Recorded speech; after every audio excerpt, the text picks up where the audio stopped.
आपका उद्देश्य बदला तो क्रिया का फल बदल गया। कई बार सुनाया है।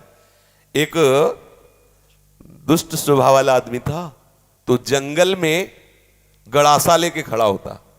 वहां से चाहे वो महात्मा निकले चाहे वो गृहस्थ निकले, पहली बात उसका दंड कमंडल रुपया पैसा छीन लेना, और दूसरी बात उसको जिंदा ना छोड़ना। तो मौज, ऐसा हिंसक क्रूर स्वभाव का था, छीन लेना और मार देना।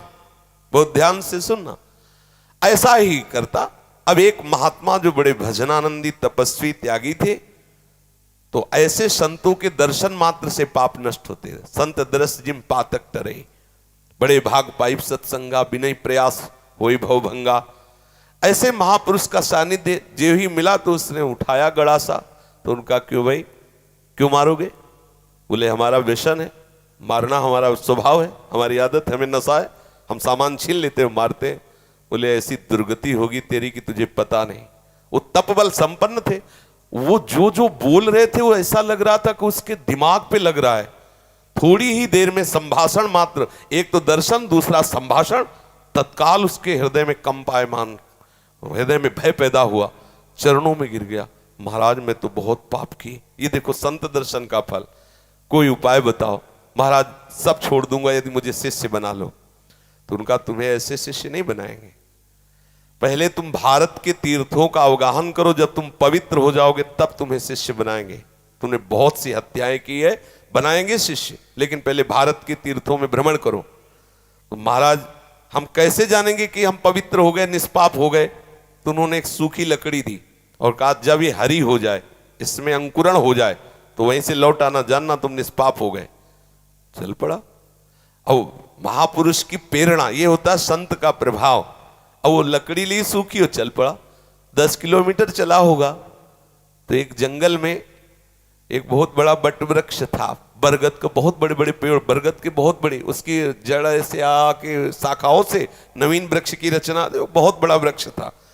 उसी के नीचे सोचा रात्रि काट लेते हैं, फिर हम तीर्थ यात्रा में जाएंगे। उसी के नीचे तो 4 बदमाश ऊपर चढ़े हुए थे, चोर, और वो समीप वाले गांव में चारों तरफ से आग लगाने का प्लान बना रहे थे कि तुम दक्षिण की तरफ से आग लगाना, तुम उत्तर की तरफ से आग लगाना, और फिर जो निकलेगा उनको मारेंगे, ऐसा ऐसा। उसने सोचा इतने पाप किए हैं, अब तीर्थ यात्रा तो जा ही रहे, इन 4 को और मार देते हैं, क्योंकि ये 4 मरेंगे तो पूरा गांव बच जाएगा। अब जो तीर्थ ही जा रहे हैं तो जब 50-100 वो मारे तो 2-4 इनमें क्या जाता है।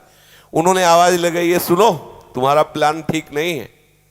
तो देखा कि कोई हमारे प्लान को सुन लिया, तो उनका देखो हम तुम्हारे गुरु हैं इस बात के, जीवन हो गया गड़ासा चलाते हुए, मुझे पता है तुम फंस जाओगे, नीचे उतरो। अब एक साथ थोड़ी उतरेंगे, एक एक उतर। बड़ा वृक्ष था तो जड़ की आड़ में उसको पता था, मारने का अभ्यास था, बिना अस्त्र शस्त्र के हाथ ही से मार दिया, 4 को मार दिया। मारा, सोचा अभी यहाँ तो हमने हत्या कर दी, अभी यहाँ नहीं रुकेंगे, आगे जो ही लकड़ी उठाया तो हरी हो गई।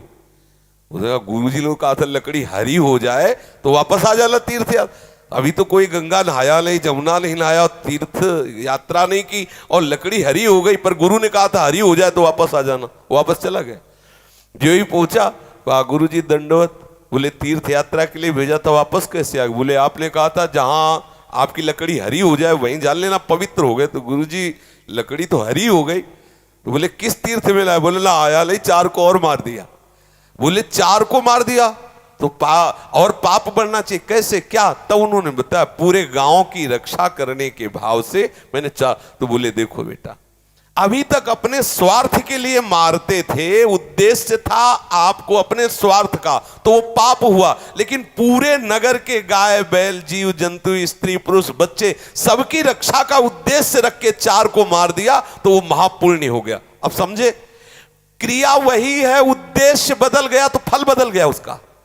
आप गृहस्थ में जो क्रियाएं कर रहे हैं वही क्रियाएं प्रभु के लिए करने लगे, उद्देश्य बना ले प्रभु की प्रसन्नता, बात बन गई।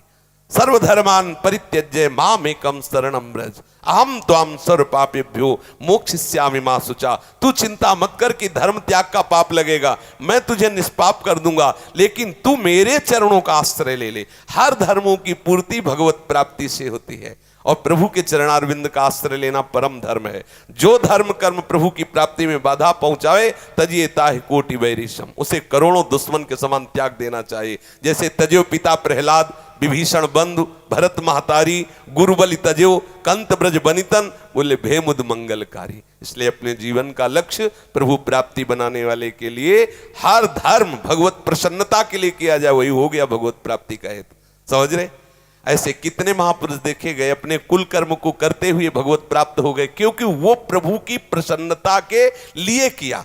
अभी क्या करते हैं हम, जो भी करते हैं अपने सुख के लिए करते हैं, अपनी राजी के लिए करते हैं, और भक्त प्रभु की राजी के लिए करता। क्रिया वही है, उद्देश्य बदल गया, उसका फल बदल गया। समझ गए आप?